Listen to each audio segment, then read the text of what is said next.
Hello everybody and welcome to episode 98 of the Le Mans Odyssey, and today I've just realised that the second anniversary of the save has passed as I began on the 8th of February 2013.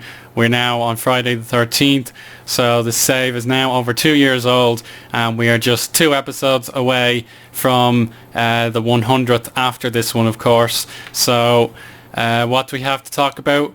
Well, first things first, you can see the Champions League last 16 draw has been made and we're set to face our former enemy Celtic. We played them, of course, in our most famous group stage exploits, and we lost to them at our home ground, but we beat them away. So we're going to have to do a comprehensive job over them this time around.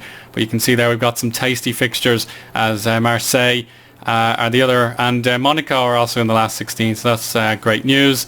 As the league is, I'm going to show you now, we are doing a great job with 58 points, 8 points clear of resurgent Marseille, and then Monaco and Lens are close behind, Rennes in the top 5, and so on and so forth.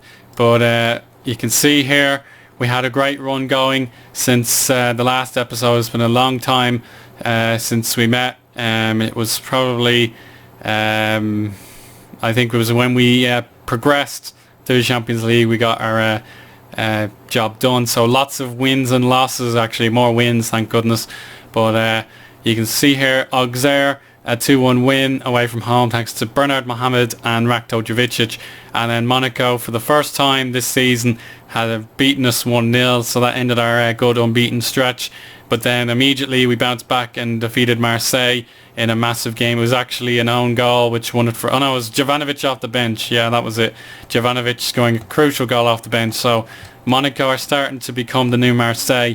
But that was a massive victory which helped us build the gap over the OM or l'OM, whatever you want to call it. Friendlies against Bayern and Mainz, nothing to talk about there. And Zenit St. Petersburg, I had to organise that one myself. Laval are our local rivals. We beat them by 3-1. Thierry Shrivers and Zhang Suasi scoring yet another goal. So he's back in the first team now. Absolutely brilliant. And if we look at his career stats, you can see he's scored at least one goal every season. Like at least. So that's absolutely amazing for a defender to score at least one goal in every single season he's been active. A magnificent and comprehensive 3-0 win against Lyon here. Boris Germain and Cyril Michaud scoring twice there. Cyril actually missed a penalty which was his second opportunity at goal, but he ended up getting a brace, but he should have got a hat-trick. Big win here against Stade Rennes. Jovicic, Michaud and Borner giving us that victory at their ground. And then a very poor 2-2 draw against Bastia. They took a 2-0 lead and started to control the game, but we got our act together and we put Chambon and Gomez into more progressive positions and they repaid my faith. If you want to look at Chambon and how he's improving, then yes, he has all potentials to be a world-class striker, but we're just easing him into the first team. And if you look at his profile, he's now able to play attacking midfield left, so Cyril Michaud will have more competition in that position, so that's good news. Lens, we beat them by 2-1. Michaud again and Omar Gomez, but Max Martin made life difficult. And then unfortunately Monaco, for the 4th time in a row, beat us by a single goal without reply. I'll just show you Monaco. Where are they? Monaco. Are they here? No. There you are. Monaco. No, we got thrashed by them there. 3-0. No goals scored. And then 2-0. So Monaco just have our number at the minute. And I'm very annoyed at that. But we move on to the Champions League. We'll expect to get to the quarterfinals at least. We won our group. And we got the superior seeding. So we really should beat Celtic this time around, especially in the form they're in. Phil Jagielka has not got them going at all, and this is really, really poor for a team that was doing so well in the Champions League, getting draws against Manchester City and Anderlecht and Metalist and so on and so forth. So they did a great job to get through in the first place, but you know, we'll have to prove them you know, inferior and get them knocked out.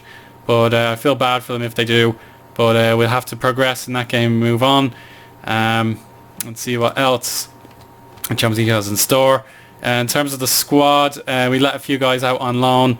Gordon, Arnaud and Munster out on loan again. Munster was able to play a few games, but he's back on a different team now with Bolton Wanderers this time, so that should be good experience. Romuald, no, he's my very talented young centre-back. He's gone to Metz and he's doing very well thus far. And Stanislas Gordon just not getting the game time. He's gone to Cannes. So two of my guys staying in the country, which is good for the experience, and one of them getting to go abroad. So one thing you may have noticed, I'm not in the French Cup for the, yet again. It seems like, I don't know if you've heard of this glitch before, but when I failed to qualify for Europe, I was barred from the tournament or not entered into the tournament.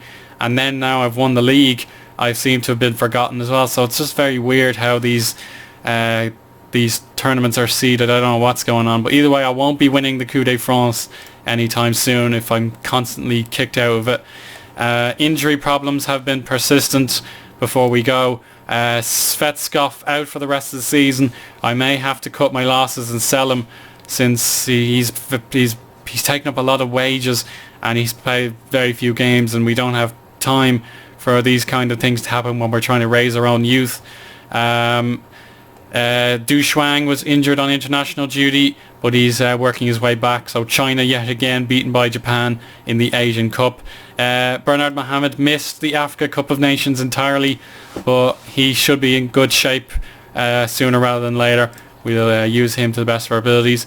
Alouine Diawara was also on African Cup of Nations duty, and he's just come back. He scored a goal, but Senegal were ultimately third place finishers in that tournament. Ludovic Robert's back from injury.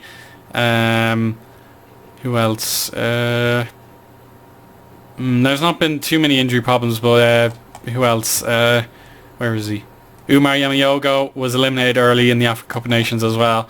And apart from that, we're very much a clean slate, and we really should progress now. We've just the league and the Champions League to concentrate on. I wish the cup was still there to give other guys a go, but the title defence is of secondary importance now, as long as we stay in the Champions League. But it would be humiliating to lose an 8-point lead and end up losing the league on however many days. But we should win it by the time we play Marseille. That's my objective. Have the title done and dusted by this stage of the season here. But it's not going to be easy. We have to play Bordeaux, PSG, Toulouse, Lille, Montpellier in that phase. So it won't be simple, but we should do it. I have every confidence we can do it.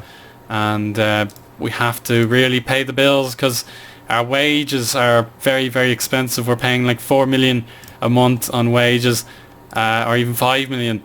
So we're not making the income on our gate receipts whatsoever.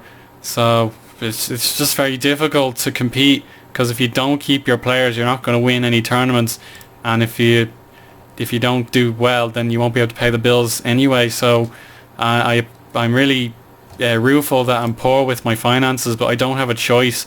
We sell out 99% of the stadium now, which is unreal, given how we barely struggle to make half in average league games. So there we go. We're the best team by some distance in terms of average attendance by capacity, but we need to make that money and expand the stadium from next season on, so at least we can compete and make a bit more money. But I'll hope to raise a bit more youth and take the places of the guys who are demanding the most money, such as Zhang Swasi, Bernard Doe and Shivers, who have been the veterans of the club. But we have to compete and still make some sort of income, but I don't really have a choice at the minute. It's out of my control, but if there was anything I could do to improve it, I certainly would do it. But for now, I'll leave you at that, and the countdown to episode 100 continues, but when that'll be, I don't know. I just hope the Champions League final is within our grasp this season, because that'll be a perfect way to mark episode 100. But I'll just keep you posted about the Champions League. We won't live comment unless we get a marquee game, and we'll just keep the Chess Field of Dreams the priority for the time being. And Euro Truck Simulator 2, if I get 150 subscribers, I'll definitely revive that. So I have one or two things I'd like to talk to you about on that game.